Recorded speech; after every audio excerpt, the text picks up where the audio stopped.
슈왈스트리트 레디어스 RS의 리니어한 코렉션들을 두 개의 기여분을 따로따로 계산을 할 건데요. 첫 번째 거는 이 앞에 붙어 있는 팩터에서 1-RSU가 분모에 있는 걸 테일러 전개를 하면 첫 번째 텀이 RS 곱하기 U가 나오잖아요. 뒤에 있는 RS는 무시하고요. 그러면 적분 구간은 그대로고 적분 모양도 리딩 오더 계산과 거의 일치하지만 방금 테일러 전개에서 나온 이 RSU가 분자에 들어간다는 점이 차이가 있습니다. 위에서 했던 거랑 똑같은 식으로 삼각함수 치환을 하면 여기 U가 팩터가 하나가 있기 때문에 유일한 차이가 코사인 제곱 알파가 코사인 알파로 바뀌어요. 또 하나는 앞에 오버올 팩터가 B에서 RS로 바뀝니다. 코사인 알파는 코사인 제곱 알파보다 분모에 있을 때 적분이 조금 더 까다롭지만 여러분들 다 한 번쯤 적분 해본 적이 있을 거고요. 그리고 사실 좀 다양한 종류의 표기법이 가능한데 지금 우리 저 삼각형 그림과 매칭시키는 데는 뭐 2분의 알파 이런 각도는 등장하지 않는 게 더 편하고 여러 가지 표현 방식 중에 시컨트 알파, 탄젠트 알파의 합으로 표현하는 방식이 제일 편리한 것 같고요.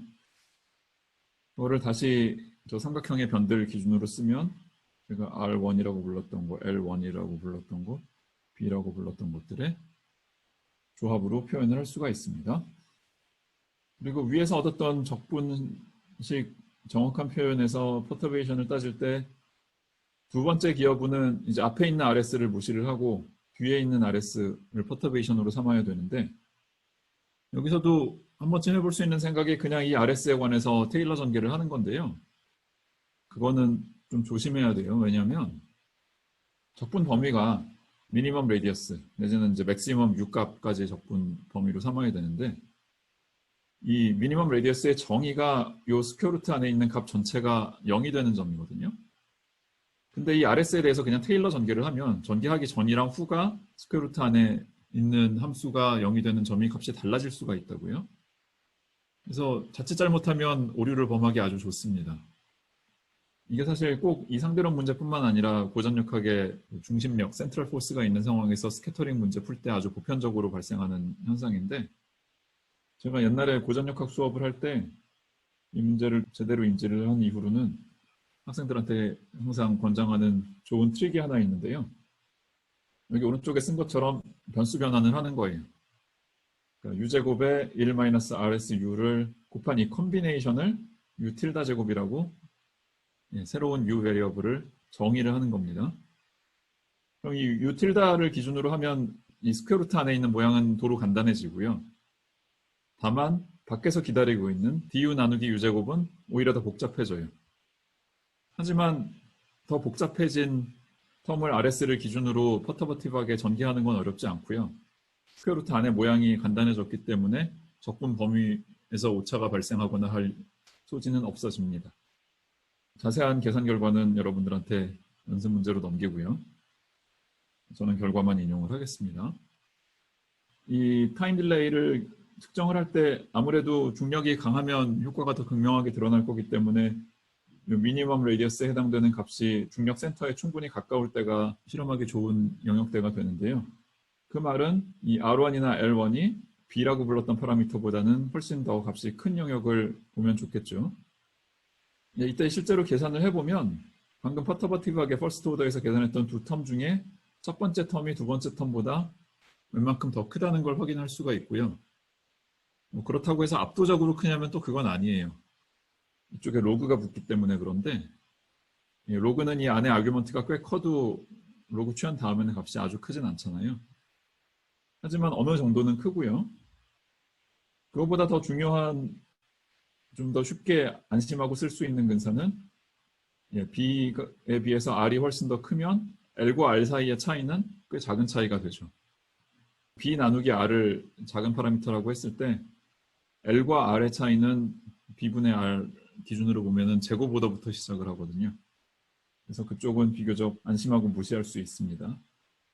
이런 사항들을 다 감안을 하고 제가 명시적으로 적지 않은 적분 결과까지 이용을 하면 이 R1, R2가 B보다 훨씬 큰 영역에서 특수상대론에서 계산한 값과 일반 상대론 보정 계산한 값의 차이를 보면 당연히 리딩 오더에서는 슈왈츠실트 레디어스 GM에 비례하는 계수가 붙고요.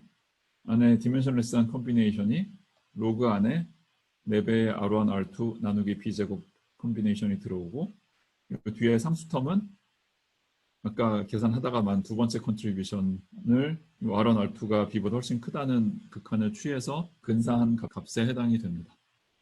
이 타임 딜레이 계산은 1960년대 중반에 처음 발표가 됐고요. 이론 예측 발표된 지 얼마 안 돼서 실험에 들어갔고, 처음 실험했을 때는 당시 실험 장비 정밀도 때문에 한 20% 오차 정도 안에서 맞출 수 있었대요.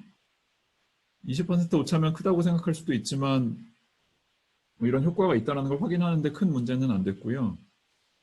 저 빛이 휘어가는 각도를 잰 예측과 그거에 해당되는 에딩턴 선생의 실험 같은 거에 비해서 이 타임 딜레이가 유리한 점이 하나가 있었는데, 여기 로그가 있잖아요. 그래서 이 B값이 작으면 작을수록 효과가 더 크긴 하지만 B값이 약간 커진다고 해도 이 로그 값이 변하는 정도가 되게 완만하게 변해요. 그래서 조금씩 다른 B값을 놓고 측정을 하면서 종합적으로 이론 그래프와 실험 데이터 플롯을 매칭을 시킬 수 있었다는 거죠. 특정 값 하나를 목표로 실험을 하는 게 아니라 여러 값들을 쫙 플러스를 해놓고 이론 그래프랑 비교를 할 수 있었기 때문에 20% 정도 에러바가 있어도 전체적인 윤곽을 보는데 별로 문제가 없었다는 거죠. 처음 실험이 수행된 이후에 점점 실험 정밀도가 올라가서 최근에 수행한 가장 정밀한 실험은 일반 상대론 예측치 대비 실험치의 상대 오차가 10,000분의 1 안쪽이라고 합니다. 굉장히 많이 발전한 거죠. 게다가 요즘은 또 시대가 바뀌어서 빛만 가지고 실험을 하는 게 아니라 중력파나 뉴트리노 가지고도 비슷한 실험을 해볼 수 있단 말이죠. 그쪽도 제가 정확한 데이터는 잘 모르겠지만 상당히 정밀한 수준의 실험이 이루어지고 있다고 합니다.